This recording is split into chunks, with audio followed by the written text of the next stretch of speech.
All right. Well, I'm sure you've heard some of the news already. Rocking the Runway is going to happen here at Chris Hadfield Airport here in Sarnia. And the announcements are out of who's playing, of course. But we wanted to do something official here. And maybe there's some more details that might be put out to us. So the Bluewater BorderFest committee has decided to put on Rocking the Runway on October the 23rd and 24th. As I said, at the Chris Hadfield Airport. What a really cool idea, by the way. And we've got the lead from Bluewater BorderFest, Mark Perrin, joining us. Exciting times, Mark. It is. It's very exciting. It has kind of been, I guess, 6 to 8 weeks in the process of, is this something we saw other places around Ontario doing these drive-ins, and is this something we can possibly put together for Sarnia? And working with the city to see if it would be allowed, and working with public health, and just getting everything in order, and then trying to find some artists. And we were fortunate to put it all together and announce it just the other day here, and have tickets go on sale today. Yeah. Well, we're going to talk about Rocking the Runway, but I just want to confirm with you as well before we do. Bluewater BorderFest, obviously, pandemic dates are now in place for 2021. Is this still in the plans? Is this supposed to happen? Yeah, right now everything was rescheduled. All our contracts with the artists to June the 24th to the 26th. So right now everything paperwork wise, everything's in. It's planned for 2021.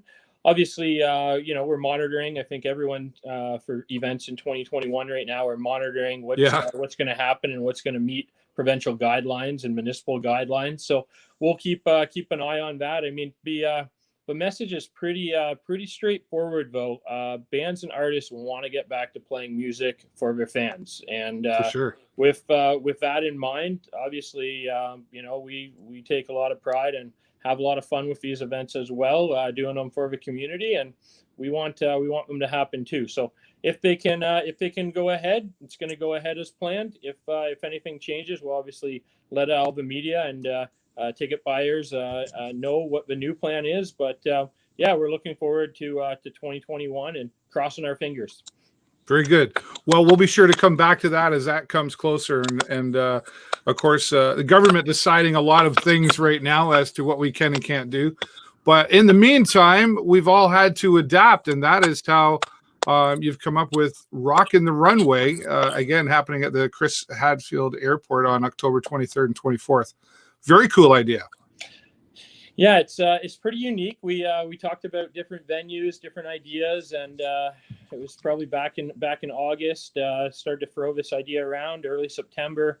Went and looked at a few different places and thought, hey, the airport would be one of the most unique, just the way it's set up with the entrances and the kind of route in there, and the terminal lot obviously right now not being used. So how can we take advantage of some of the strategic plans we have throughout Sarnia Lambton? And we have the airport that is available right now, and if we can use it to make some economic development opportunities happen throughout the city, then let's do it.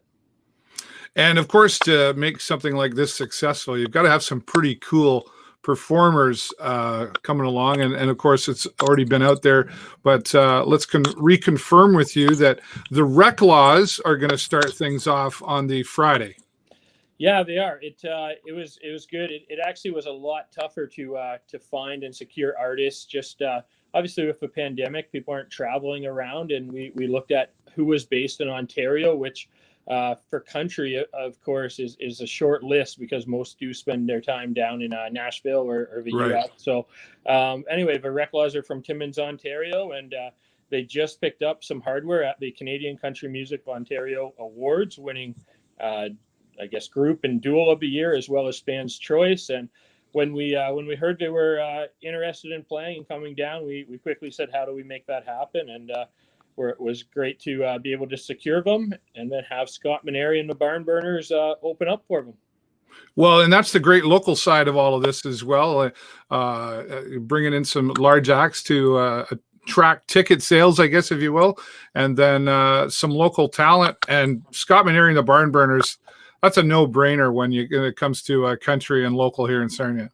Yeah, you know what? It was good. And talking with Scott a bit, he was dying to play a live show. It's obviously been a while, and he jumped on and said, I think his message to me was absolutely can't wait. Tell us when and where. So definitely excited. And yeah, we were hoping to even put more local musicians on the lineup.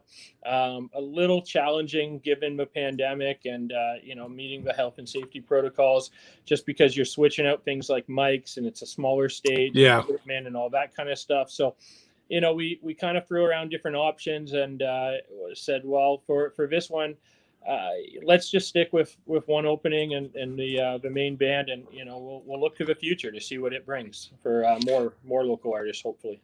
Right. And then, of course, moving on, you got to have rock and roll in there. And this is a really big deal because Big Rec is going to be there as well. And of course, I think the last time they played around here was BorderFest, right? Yeah, we had them at BorderFest. Ian and the guys are great to work with, and once we heard they were an option, they were available. Same, it was kind of a no-brainer. Let's bring in Big Rec. Obviously, having some history with Brian, part of the band, and being from Kamlaki area here, just made perfect sense. Invite these guys back. They wanted to play, and yeah, same thing. Can't say enough good things. They're easy to work with, and this whole adapting thing, there's a lot of different moving parts, and kind of still looking at a few things going, how do we figure that one out? But it makes it that much easier when you got great bands and to work with. And included in that, again, on the local side, Rodney, James, and the Riot. And I'm sure they're excited to be opening up for Big Rec as well. Yeah, as soon as we kind of had this concept, one of the guys, Tyler Smith, there gave us a call in the band. He's the drummer, and right away, how can we play? What can we do? Rodney has a supporting Sarnia page as well, and has been a big part of this event, or big part of the pandemic for supporting Sarnia businesses and helping people through that. And it just made perfect sense. I mean, we want this event to be basically a safe. The event is priority number one. We want to ensure health and safety protocols, rules, regulations are all followed. Yeah. That everyone's going to be able to be entertained, but have that component. And we want to keep the economy moving, and this to help businesses, help entertain, just kind of round out the year. Hopefully, it's a bit of a end of the year hurrah, and we hope this thing moves forward sooner than later. Yeah, well, I think most would agree with you on that one for sure. Now, this is also kind of a tribute to frontline workers as well. That's kind of a component to the drive-in concert. Yeah, for sure. We had that idea from day one. Most of our volunteer committee with Bluewater BorderFest in some way, shape, or form are frontline workers, whether it's EMS, working doctor's office, hospital, firefighters. So I mean, they've all kind of felt what it's like to be on the front lines, or being, some essential services there. And then just having the connections and the camaraderie of the essential workers that have, done everything they've done from March till now to keep things moving, keep businesses open, moving forward. And, I don't think it can be said enough how important these people are to the community, and show a thank you and gratitude for everything that they've done. And if we can put some of their faces and names and say thank you, really between the acts and throughout the two nights, we want to be part of that. We want to definitely showcase our love and support for everyone out there that's been pushing and leading the way through this COVID-19 pandemic. Yeah, well, I think it's great that you've added that aspect to the party, if you will. And I imagine ticket sales are probably going pretty good for this already. It is, within the first couple hours, I know we're over half sold with Big Rec. I believe it was somewhere around the 70 car spots remaining in that ballpark. And then the country night coming along too. I know it was over a quarter sold already. So, that's within the first 2 hours of that happening. And we'll see. I think there is, from what we're hearing, people are excited to have something to do how the event's set up. It's set up safe. It's social distance cars. It's moving around how we can really do all the rules and protocols. And I think with that, that's going to ensure that people can get out and attend and feel good about it. Right. And well, this is the unique side of this as well is having to deal, like, this is at an airport. You don't just go, oh yeah, sure, we'll rent out the airport to you. Like, you're dealing with Transport Canada and government agencies, and there's a lot of moving parts to this. Is that going well? It is. It's interesting. Always up for kind of the challenges or what we have to do. Transport Canada, we talked with them. It actually worked out great, but our setup and everything was in compliance with everything of their standards. Right. And then still working with City of Sarnia to get a couple loose ends tied up here and with council, but. I think everything, the whole goal of this is for the community. This is something, obviously, with ticket sales right now, you can see there's an appetite for it.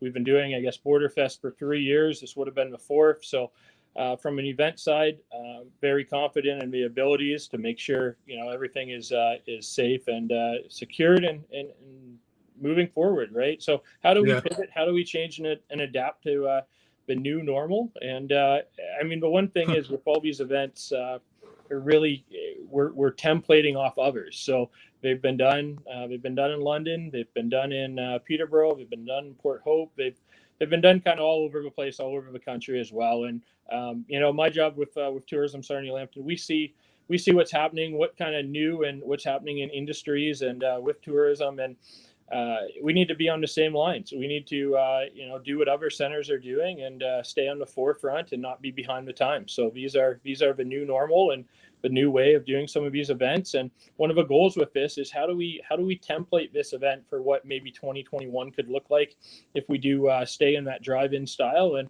maybe that's what a Rib Fest and a Greek Fest and all the other festivals in Sarnia Lambton can use this as a template. We can work together with them to say, hey, this is how we change and adapt and keep moving forward in a safe manner.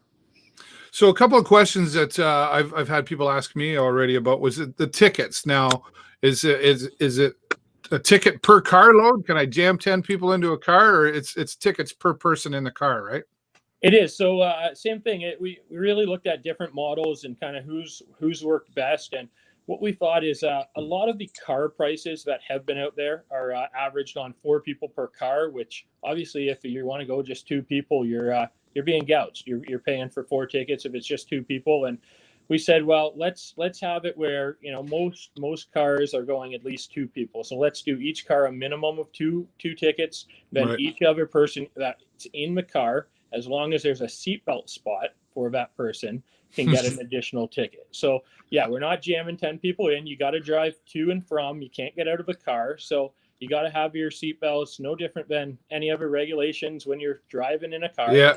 And, if we stick to that, it should be all good. So far with ticket sales, we're seeing that. We're seeing the orders are, I think on average, it's either 2s or 4s. In most cases, we got a couple 3s, but I think when we were looking at the first 2 hours of sales, we were averaging like 2.9 people a car. So there you go. It's sticking that kind of either 2 or 4 and getting that average. And overall, I think people get it. People understand. This is new, but at the same time, people want to do things and are going to do what they can to abide by all the rules and stay safe. And we'll get through it. And, it's something for everyone to enjoy and move forward. Right. So I got my ticket. I'm in my car. I'm on my way to the Chris Hadfield Airport for Rockiing the Runway. I pull in. I got to stay in my car. How am I going to hear the music? Yeah. So actually, I'll back you up just one sec. So you buy your ticket. It's the day of the show. What we actually have is we're working with a local Sarnia tech company that's developed a screening app. So everyone will get an email to do and fill out the survey to hopefully everyone screens negative. If you screen positive, we'll happily reimburse your tickets. But we have that protocol set up. So I'll jump on that just as a first kind of sense of how prepared we are for this, that we even have screening protocols in place to email out and get people to do that the day of the show. But then, so what do you? So what are you talking about? Like for testing for COVID? Yeah, for testing for COVID. So we have a screening app that we'll email out to people the day of the show. They do it. We'll get the results back, and obviously anyone that screens negative, come on in. Anyone that screens positive, we'll reimburse, give you back your your money that quickly. Keep it back quickly. So we'll have the answers that day, and when they come to the gate. So it's a series of questions they'll answer, and yeah, it's just moving forward. So yeah, we're really thinking, we're forward-thinking on this, on like you said, safety top priority. But then, hey, so after you screen negative and you come in and you want to see the event and you get parked, so you can hear it by rolling down your windows, and you can hear it on the radio as well. So it will be a transmitter that comes through the car as well. Cool. Now, what about beer? Like, we like to go to these concerts and we want to drink beer. Is that a part of this? So it isn't. That's probably the biggest difference is there is no beer tent. There is no getting out of your car to go get a beer, any of that kind of stuff. It's an alcohol-free event. So basically. And don't bring your own.